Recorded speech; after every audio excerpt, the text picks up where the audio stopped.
1절이죠. 나오미의 남편 엘리멜렉의 친족으로 유력한 자가 있으니 그의 이름은 보아스더라. 보아스의 이름이 처음 등장을 합니다.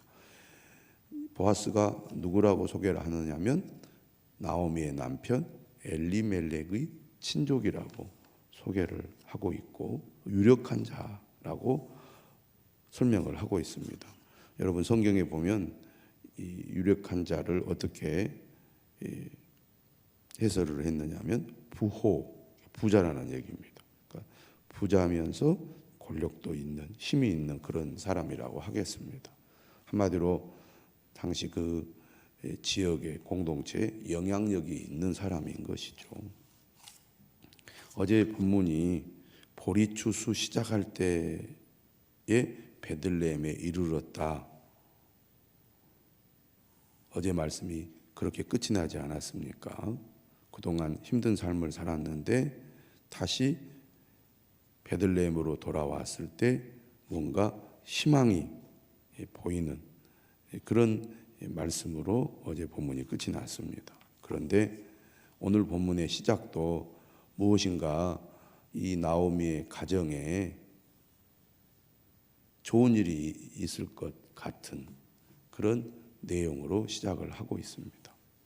2절에 모압 여인 룻이 나오미에게 이르되 원하건대 내가 밭으로 가서 내가 누구에게 은혜를 입으면 그를 따라서 이삭을 줍겠나이다.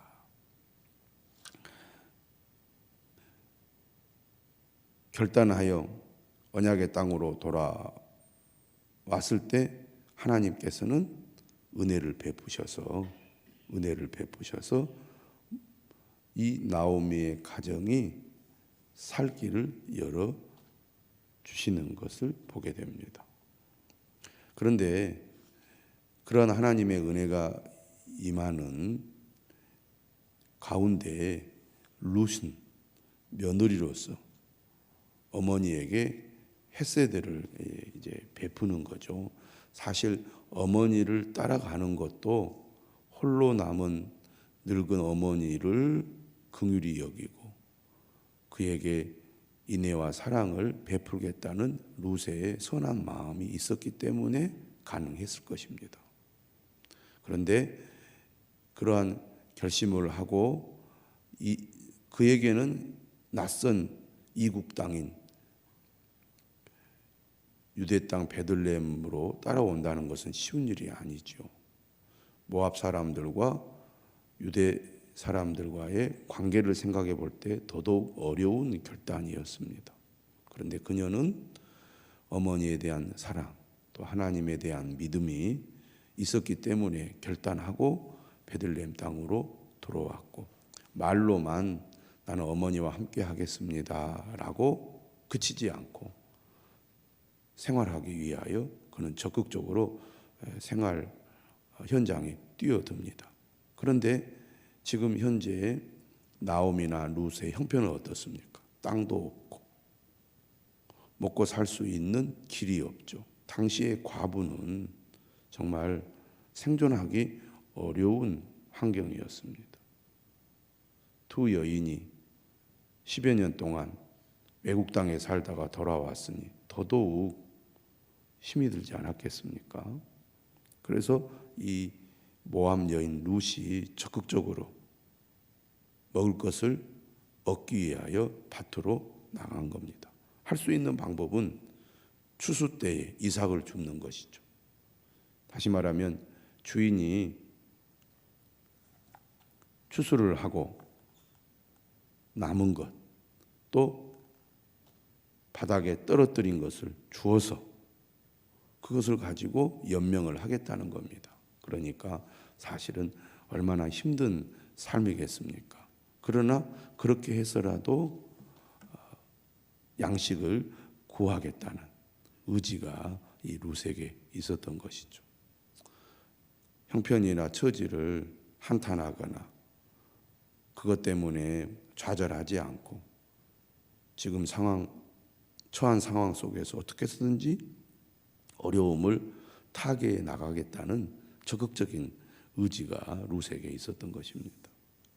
사람은 환경에 적응하는 능력도 있고 또 의지가 강한 사람은 정말 어려운 환경 속에서도 어떻게든지 살기 위하여 애를 쓰는 노력들을 하지 않습니까? 룻에게는 그러한 마음과 의지가 있었고 거기에는 그의 어머니를 잘 보살펴서 어머니와 함께 살아가겠다는 그러한 헤세드의 마음이 있었던 것입니다.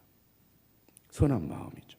어머니를 따라간 것도 선하고 먹고 살기 힘든 환경 속에서도 어떻든 어머니가 살 수 있도록 자신이 희생하면서 일을 하겠다는 그런 의지도 참 대단하다 이렇게 볼 수가 있습니다. 나오미가 이 룻의 말을 듣고 내 따라 갈지어다 이렇게 가서 그렇게 하도록 허락을 하죠. 룻은 매우 적극적이면서도 어떤 열심히 지금 일을 하는데 그에게 어떤 일이 닥칠지 그녀는 알지 못했을 겁니다. 그런데 오늘 본문 3절에 보면 이제 베는 자를 따라 밭에서 이삭을 줍는데 그러니까 그냥 이삭을 줍는 것이 아니고 어느 정도 이제 추수할 때 그 추수하는 사람들을 따라다니면서 이 떨어진 이삭을 주었던 것 같습니다. 그것도 그냥 줄 수 없었을 거예요. 허락도 받아야 될 것이고 사람들이 줍도록 배려도 해줘야 되었을 것입니다. 그런데 그렇게 베는 자를 따라 밭에서 이삭을 줍는 이 과정에서 우연이라는 표현이 나오죠. 우연히 엘리멜렉의 친족 보아스에게 속한 밭에 이르게 됩니다. 우연이라는 이 표현이 특별하게 우리에게 다가오는데요. 성경에서 우연히는 우연히가 아니고 하나님의 섭리가 있다는 얘기거든요. 보이지 않는 하나님의 손길이 있었던 것입니다. 그러니까 룻이 어려운 처지 가운데서도 열심히 애를 쓰고 노력을 하니까 그러한 이 열심과 노력을 보시고 하나님께서 그러한 룻에게 은혜를 베푸시고 계신다는 것이죠. 엘리멜렉의 친족 보아스를 만나는 기회를 하나님이 제공하셨다. 열심히 하다 보면 좋은 기회가 생기게 되는 거죠. 마침 또 보아스가 베들레헴에서부터 와서 베는 자들에게 이르렀습니다. 그러니까 지금 보아스와 룻이 만나는 장면을 이제 오늘 본문은 보여줍니다. 또 그렇게 이래도 못 만날 수도 있잖아요. 보아스의 밭에서 이삭을 줍지 못했을 수도 있고 그런데 이러한 것들이 다 맞아 떨어져서 이제 룻이 보아스의 은혜를 입게 되는 기회가 열리게 되는데요. 4절에 보니까 사람들에게 이렇게 말합니다. 여호와께서 너희와 함께 하시기를 원하노라. 인사를 하니까 그 이제 보리를 베는 사람들도 주인에게 이렇게 인사를 하죠. 여호와께서 당신에게 복 주시기를 원하나이다. 룻기의 이 특징은 뭐냐면 악한 사람들이 등장하지 않는다는 겁니다. 그리고 기본적으로 관계들이 좋아요. 어머니와 며느리의 관계가 좋고 주인과 종들의 관계가 좋습니다. 하나님의 은혜와 사랑이 있는 그런 분위기죠. 전체적인 분위기가. 보아스도 여기에서 매우 좋은 사람으로 나옵니다. 이제 그렇게 인사를 하고 낯선 여인이 있으니까 보아스가 묻잖아요. 누구의 소녀냐? 그러자 베는 자를 거느린 사환이 대답을 합니다. 이는 나오미와 함께 모압 지방에서 돌아온 모압 소녀입니다. 그런데 그녀가 이렇게 요청을 했다는 거죠. 나로 베는 자를 따라 단 사이에서 이삭을 줍게 하소서. 우리식의 표현으로 보면 상당히 야무진 여인입니다. 어려운 처지에서 그 어려움을 이겨내기 위하여 이 여인의 이 역할이 중요하잖아요. 네, 제가 주일 오전에도 말씀드렸습니다. 룻을 현숙한 여인으로 소개를 하고 있다고, 히브리 성경의 순서는. 그런데 오늘 본문에도 보면은 이 룻이라는 여인은 현숙한 여인임을 알 수가 있습니다. 예를 들어서 남편도 없는 나를 이곳에 데려와서 굶어 죽게 하느냐고 원망할 수도 있잖아요. 어머니를 향하여. 어머니가 이 나라 사람이고 사람들 잘 아니까 어머니가 나가서 먹을 것을 찾아오라고 그럴 수도 있지 않겠어요? 독한 여인이라면. 그런데 그러지 않았고, 또 어쨌든 지혜롭게, 그리고 용기 있게, 야무지게 먹고 살기 위하여 적극적으로, 그것도 여자의 몸으로, 남자들이 일을 하는 그런 곳에 가서 나 좀 이삭 좀 죽게 해달라고 그렇게 요청을 하지 않습니까?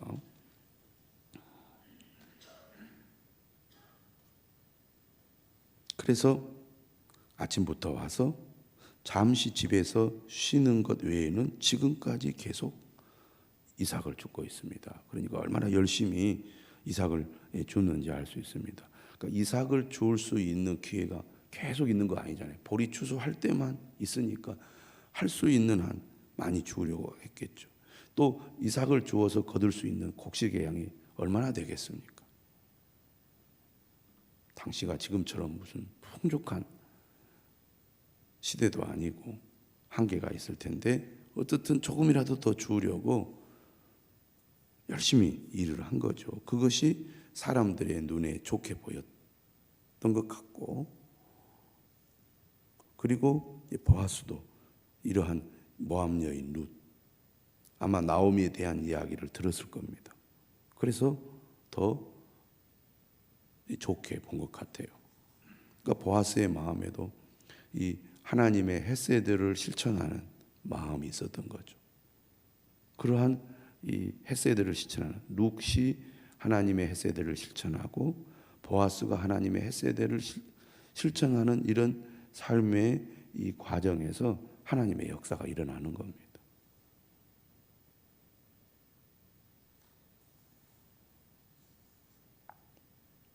보아스가 룻에게 이렇게 말합니다. 내 딸아 들으라. 이삭을 주우러 다른 밭으로 가지 말며 여기서 떠나지 말고 나의 소녀들과 함께 있으라. 다른 곳 가지 말아라. 그러니까 이삭을 줍는 이 여인들이 또 있었던 것이고, 또 곡식을 베는 사람들이 있었는데 여기에 머물러서 베라는 얘기입니다.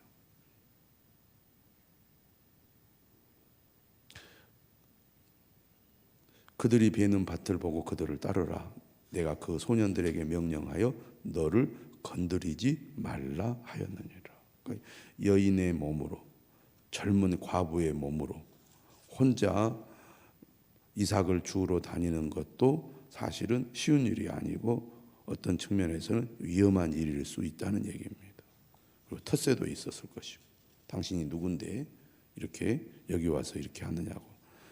먹을 것은 한정되어 있고 그것을 얻겠다는 사람이 여럿이 있으면 아무래도 견제를 받고 또 방해를 받을 수 있지 않겠습니까?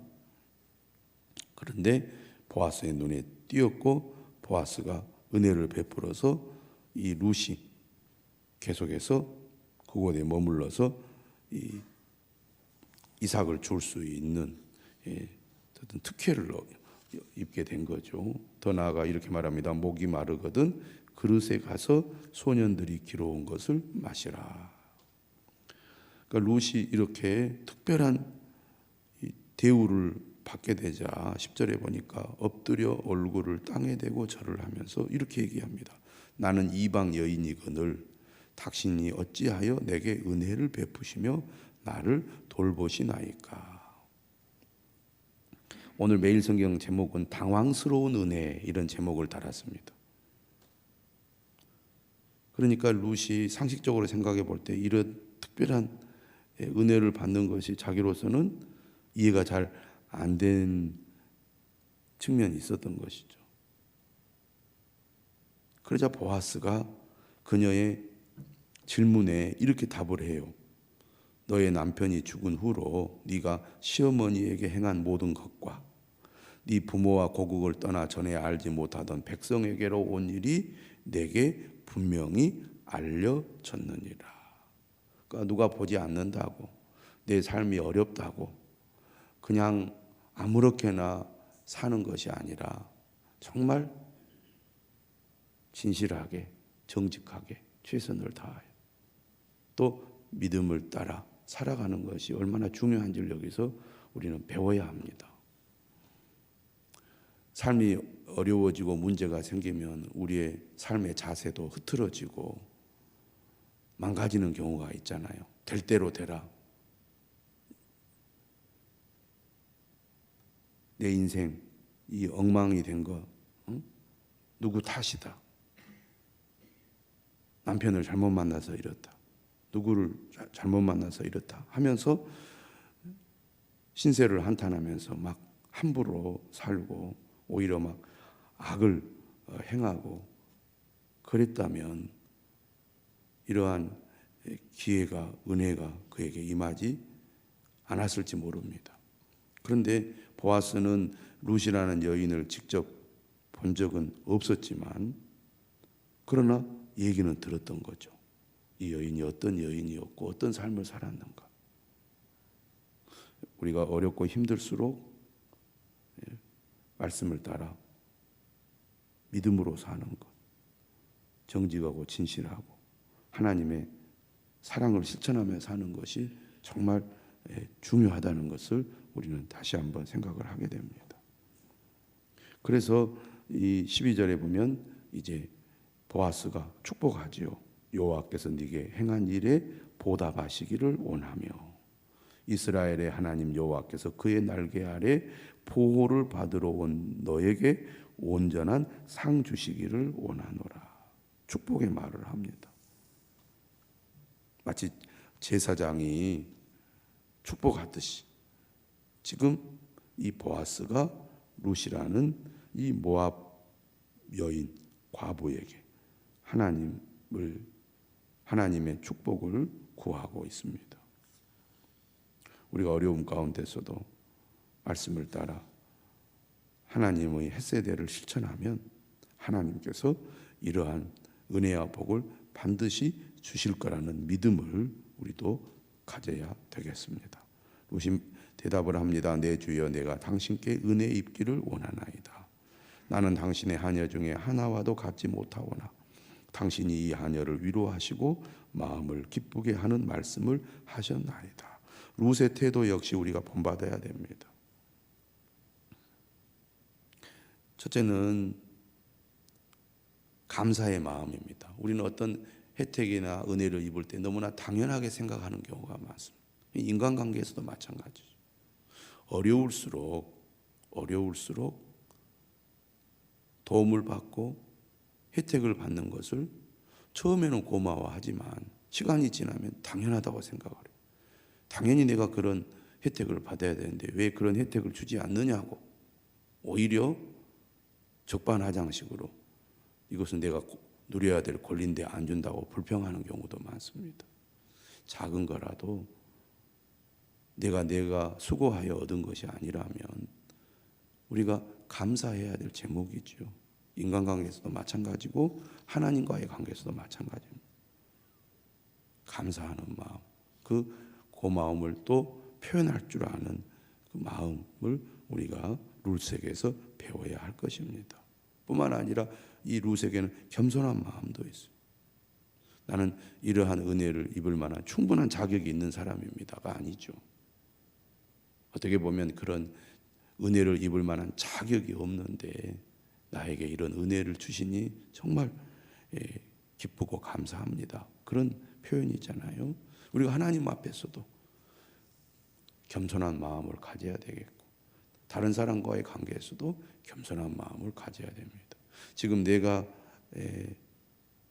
처한 상황과 형편이 어렵고 내 처지가 지금 형편은 없을지라도 이런 선한 마음, 겸손한 마음, 그리고 감사하는 마음을 가진 자에게 하나님이 은혜를 베푸시고 복을 주신다는 것을 우리가 꼭 기억해야 될 것입니다. 오늘 본문은 하나님의 헤세드를 실천하는 룻과 보아스의 만남을 통하여 그러한 삶을 실천하는 사람들에게 하나님이 어떻게 역사하시고 은혜를 베푸시는가를 우리는 말씀을 통해서 보게 되었습니다. 우리도 보아스와 같은 사람, 룻과 같은 그런 사람이 되어서 하나님의 헤세드, 하나님의 인애와 사랑을 실천하는 사람이 될 수 있기를 주님의 이름으로 축원합니다. 기도하겠습니다.